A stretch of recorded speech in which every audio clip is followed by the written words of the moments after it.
हैं राष्ट्रीय पंचायत न्यूज। नमस्कार, स्वागत है आपका राष्ट्रीय पंचायत में। उत्तराखंड के जनपद काशीपुर के उधम सिंह नगर में बीती 8 जून को वैशाली कॉलोनी निवासी शीला देवी से हुई लूट का पुलिस ने किया खुलासा।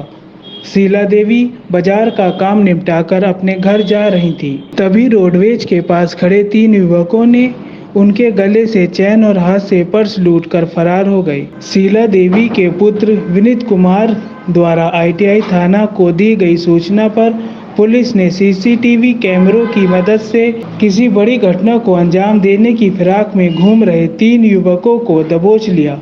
पूछताछ में पता चला कि तीनों युवक सगे भाई हैं।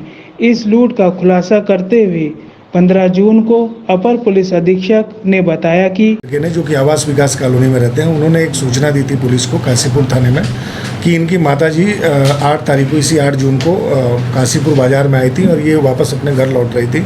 तो MP चौराहे से आगे जब बस स्टैंड की तरफ जा रही थी तो एक लड़के ने इनकी चेन लूट ली थी और साथ ही इनके हाथ से पर्स भी छीन लिया था और वो भागा था। फिर उसके पीछे 2 लड़के उसको पकड़ने के लिए भागे थे।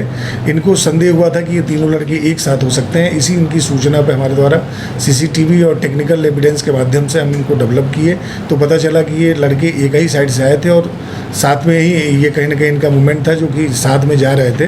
बाद में मुखबिर के माध्यम से सूचना मिली कि ये काशीपुर में ही कहीं रह रहे हैं और तीनों को हमें पकड़ने में सफलता मिली। जब इनको हमने पकड़ा तो इनके पास एक अवैध तमंचा, 2 चाकू और साथ में जो महिला के द्वारा से लूटी गई चेन थी और जो उनका पर्स था वो भी बरामद हो चुका है। पूछताछ में ये पता चला कि ये तीनों दिल्ली में रहते थे और वहाँ पे ढाबे का काम करते थे। वहाँ इनको नुकसान होने के बाद इनकी चूँकि बुआ काशीपुर में रहती थी और जब वो एक्सपायर कर गई तो अपने माता पिता के साथ ये यहीं रहते हैं। इनके द्वारा संतोषजनक जवाब नहीं दिया गया कि ये यहाँ पे रह के क्या काम करते हैं। लिहाजा अभी आज हम इनको माननीय न्यायालय के समक्ष पेश करके रिमांड लेंगे। उसके बाद से अन्य जो पूछताछ होगी वो पुलिस कस्टडी रिमांड लेने के बाद हम इनकी पूछताछ करेंगे। इनका कोई आपराधिक इतिहास? अभी इनके आपराधिक इतिहास की हमें जानकारी नहीं मिल पाई है, क्योंकि इन्होंने जैसा बताया कि ये दिल्ली में भी काम करते थे ढाबे का और इनका गाजियाबाद नोएडा में भी मूवमेंट था, तो उसको हम अपर पुलिस अधीक्षक अभय प्रताप सिंह ने बताया कि पकड़े गए युवकों के पास एक अवैध तमंचा, 2 चाकू और महिला की लूटी हुई चैन और पर्स बरामद हुआ है।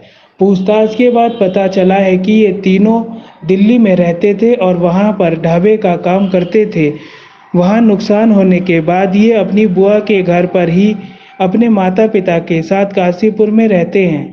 इनकी बुआ की मौत हो चुकी है और आर्थिक तंगी के चलते इन लोगों ने लूट जैसी घटनाओं को अंजाम देना शुरू कर दिया है। फिलहाल पुलिस इनका आपराधिक इतिहास खंगालने में लगी हुई है।